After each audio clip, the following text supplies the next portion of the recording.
वाहिगुरु जी का खालसा, वाहिगुरु जी की फतेह। आज हम लोग HT लीगल फॉर्म में आए हैं, जहाँ पे हमारे साथ आज हरीश तनेजा जी बैठे हैं, हमसे डिस्कशन करेंगे। आज की जो ये एपिसोड है, ये बेसिकली जो लीगल प्रोफेशनल एडवाइस है और कॉर्पोरेट्स के लिए किस तरीके के, चाहे वो डोमेस्टिक हो या इंटरनेशनल हो, किस तरीके से इनकी ऑर्गेनाइजेशन काम कर रही है और वो सर्विसेज प्रोवाइड करवाते हैं, आज उनके बारे में। तो आइए मिलते हैं हरीश जी से और जानते हैं इनकी ऑर्गेनाइजेशन के बारे में। नमस्कार हरीश जी, नमस्कार जी, आपका नमस्कार। स्वागत है हमारे शो में। धन्यवाद। तो ये जो आपकी HT लीगल फर्म है, तो थोड़ा इसके बारे में बताएं कि क्या ऑर्गेनाइजेशन है, इसके अंदर क्या क्या सर्विसेज आप देते हैं। एच टी लीगल फर्म जो हमने जो बनाई है, इसका जैसे H T stands for Harish Taneja, और उसी पर्पज़ के लिए हमने जो ये फर्म बनाई है उसमें हम सारी लीगल एडवाइजरी सर्विसेज देते हैं। हमारी जो सर्विसेज हैं, हम जो सर्विसेज प्रोवाइड कराते हैं, जैसे कंपनी की कोई भी end to end litigation support services, जैसे मान लीजिए एक कंपनी ने एक ट्रेडमार्क अप्लाई किया, तो वहाँ उसने ट्रेडमार्क किया तो दूसरा कोई ऑलरेडी उसका ट्रेडमार्क का इन्फ्रिंजमेंट कर देता है, या उसका ऑलरेडी रजिस्टर्ड ट्रेडमार्क है उसमें अगर कोई इन्फ्रिंजमेंट हो जाता है, या कोई अननेसेसरी कोई ऑब्जेक्शंस आ रही हैं, तो उन सब की जैसे कोई भी किसी भी तरह का इन्फ्रिंजमेंट से रिलेटेड, तो उस तरह की सर्विसेज हम ट्रेडमार्क से रिलेटेड प्रोवाइड कराते हैं। कमर्शियल डिस्प्यूट्स होते हैं, जैसे आर्बिट्रेशन के मैटर्स हैं। अब गवर्नमेंट कॉन्ट्रैक्ट्स होते हैं, तो उसमें एक नॉर्मली क्लोज लिखा होता है कि आर्बिट्रेशन में हम टेकअप करेंगे अगर कोई भी डिस्प्यूट होता है। अब एक कॉन्ट्रैक्टर है, उसको नहीं मालूम कि कैसे इसको आर्बिट्रेशन को परस्यू करना है, तो उस तरह की भी जो हमारी सपोर्ट सर्विसेज हैं, वो सारी उसको एंड टू एंड हम प्रोवाइड कराते हैं। चाहे वो हाई कोर्ट में जाना है, डिस्ट्रिक्ट कोर्ट में जाना है, या आर्बिट्रेटर की अपॉइंटमेंट है, आर्बिट्रेशन के अवार्ड हैं, during the process of arbitration उसको जो सपोर्ट सर्विसेज चाहिए लिटिगेशन की, वो सारी हम सर्विसेज देते हैं।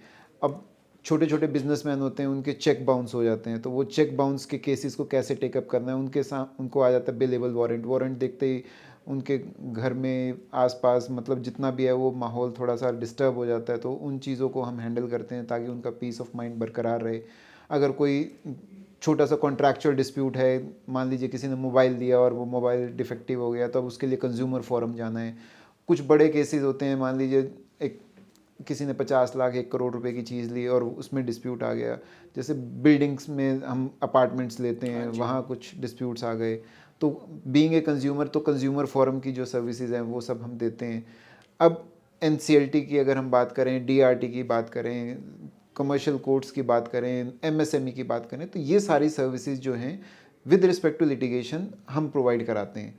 और अब इन सर्विसेज को यूज़ करने के लिए वो चाहते हैं कि हम इन चीज़ों में ना फंसें, तो उस तरह के लिए उनको ये चाहिए कि हम कैसे कॉन्ट्रैक्ट बनाएं ताकि फ्यूचर के अंदर हमारे ऊपर नुकसान ना हो। तो उसी के लिए भी हम क्या करते हैं, उनको एडवाइजरी सर्विसेज भी देते हैं। दो तरीके हैं, prevention is better than cure, और अगर हो गया तो उसको मिनिमाइज़ कैसे करें। अगर इनिशियली वो हमसे कांटेक्ट करते हैं, तो हम उनकी पूरी प्रोसेस को, उनकी पूरी कंपनी को एंड टू एंड सर्विसेज देते हुए उनको बताते हैं कि यहाँ ये स्टेप लेना है, आपने इन चीज़ों को नहीं करेंगे तो आपको फ़ायदा रहेगा। किसी से बड़ा कॉन्ट्रैक्ट कर रहे हैं तो उसको राइटिंग में करें, कोई भी कॉरेस्पॉन्डेंस करें तो वो राइटिंग में करें, ताकि फ्यूचर के अंदर अगर कोई चेंज आता है उनके कमिटमेंट में, तो आपके पास रिकॉर्ड्स होंगे, तो हमें कोर्ट में जाने में आसानी रहेगी। तो इस तरह की जो उनको गाइडेंस है, जैसे कई स्टार्टअप्स शुरू करते हैं, तो उनको स्टार्टअप में कैसे उनको कंप्लाइंसेस करने हैं, तो कंप्लाइंसेस की एडवाइजरी है। कंपनीज एक्ट के जैसे मर्जर्स एक्विजिशन, तो बड़ी कंपनीज हैं उनको टेक ओवर कराना है, तो उस तरह की भी सर्विसेज हम देते हैं।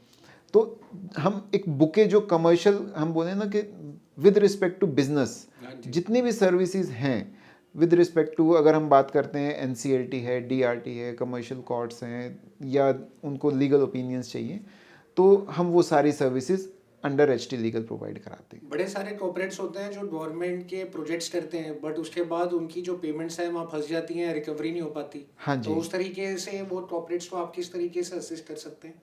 जैसे उनके प्रोजेक्ट्स फंसते हैं, तो वो जो कॉरस्पॉन्डेंस उन्होंने की होती है, तो अब उनके पास लास्ट ऑप्शन क्या रहता है, पहले वो फॉलोअप्स करते रहते हैं, फॉलोअप्स करने के बाद जब कोई हल नहीं निकलता, तो फिर हम कॉन्ट्रैक्ट की टर्म्स एंड कंडीशंस पढ़ के उनको लीगल नोटिस भेजते हैं। लीगल नोटिस के बाद फिर आर्बिट्रेशन प्रोसेस, अगर उनका कॉन्ट्रैक्ट आर्बिट्रेशन बोलता है तो आर्बिट्रेशन है, अगर उनका कॉन्ट्रैक्ट ज्यूरिसडिक्शन ऑफ कोर्ट्स बोलता है तो ज्यूरिसडिक्शन ऑफ कोर्ट्स के हिसाब से उनकी एप्लीकेशन रिकवरी सूट्स फाइल होते हैं। और अगर आर्बिट्रेशन का है तो आर्बिट्रेशन वाली प्रोसेस फॉलो करते हुए तो फिर वो आर्बिट्रेटर अपॉइंट होता है।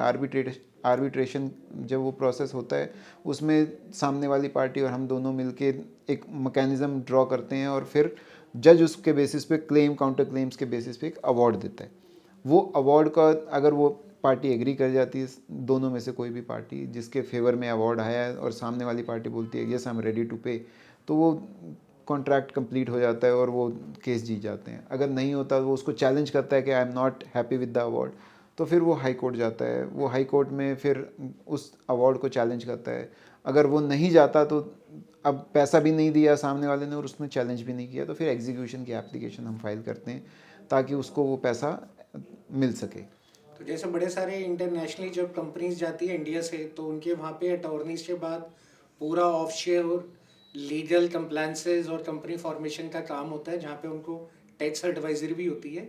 इसी तरीके से अगर कोई इंटरनेशनल कॉर्पोरेट इंडिया में आके काम करना चाहते हैं, हाँ जी, हाँ और वो चाहते हैं कि वो इस तरीके की लीगल सर्विसेज मिल सके, तो वो सारी भी आप प्रोवाइड करवाते हैं? बिल्कुल बिल्कुल, वो सभी सर्विसेज अगर मान लीजिए कोई फॉरेन कंपनी इंडिया में अपना सेटअप करना चाहती है तो हम वो सारी सर्विसेज तो प्रोवाइड उनके लिए आप कॉर्पोरेट रिप्रेजेंटेशन का सारा काम कर सकते हैं? हाँ जी, यहाँ हाँ पे। जी, बिल्कुल। चाहे उसमें फेमा की वो फेमा फेरा की और सारी हाँ जी, हाँ इंटरनेशनल जी, ट्रीटी बिल्कुल बिल्कुल, उसके ऊपर आप काम करते हैं? हाँ जी, हाँ जी। तो ये जो आप कॉर्पोरेट्स के लिए देते हैं, या आप पैन इंडिया किसी भी स्टेट में टेकअप कर सकते हैं केसेस, या आप स्पेसिफिक कुछ रीजन्स में काम करते हैं? नॉर्थ इंडिया में ज़्यादातर, क्योंकि हमारी प्रेजेंस नॉर्थ इंडिया में है, तो नॉर्थ इंडिया में हमारा जो प्रेजेंस है बहुत स्ट्रॉन्ग है।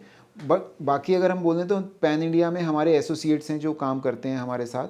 तो कोई भी केस, क्योंकि जब हम कंपनीज़ को टेक ओवर करते हैं, कंपनीज हमसे सर्विसेज लेती हैं, तो उनकी ब्रांचेस अलग अलग जगह होती हैं, तो इसीलिए हमारे एसोसिएट्स हैं। प्रेजेंस हमारी पैन इंडिया है, बट स्ट्रॉन्ग जितना मेजर काम होता है वो हमारा नॉर्थ इंडिया में बहुत ज़्यादा है। और बाकी स्टेट्स में जैसे अगर हम बोलें कि मुंबई है, चेन्नई है, बेंगलोर है, पुणे है, तो इन स्टेट्स में हम काम कर रहे हैं। तो इसके अंदर एक और बात बताएं कि कोरोना के बाद एनसीएलटी और डीआरटी के केस तो सबसे ज़्यादा ही होंगे, क्योंकि सारे बिजनेसेस में एक स्लो डाउन आया है। उसके अलावा कौन से ज़्यादा तरीके के आप लिटिगेशंस देख रहे हैं जो इरप्ट होके आजकल ज़्यादा आते हैं आपके पास? ज़्यादातर केसेस फाइनेंशियल में अगर देखा जाए तो सबसे ज़्यादा रिकवरीज के केसेस हैं, क्योंकि हर बिजनेसमैन बिकॉज ऑफ कोरोना थोड़ा सा उसकी सिचुएशन जो है थोड़ी डिस्टर्ब हो गई थी, और जितने भी केसेस हैं रिकवरी के केसेस आते हैं, चेक बाउंस के केसेस आते हैं, और जो एनसीएलटी के केसेस हैं, डीआरटी के केसेस हैं, इस तरह के केसेस ज़्यादा आ रहे हैं। ठीक। आप बैंकों के साथ भी एम्पैनल्ड हैं एज अ कॉर्पोरेट फर्म? नहीं, हम बैंकों के साथ एम्पैनल नहीं है। हमारा मेजर काम जो है हम वो क्लाइंट सर्विसेज के साथ क्लाइंट हैं। सर्विस। ठीक है, तो आज हमारे साथ बातचीत करने के लिए थैंक यू वेरी मच। तो आज आपने देखा कि किस तरीके से कॉर्पोरेट लीगल प्रोफेशनल सर्विसेज के अंदर एसटी लॉ फर्म यानी हरीश तनेजा जी की जो लॉ फर्म है और इनके प्रोफेशनल्स हैं पूरे देश में काम कर रहे हैं।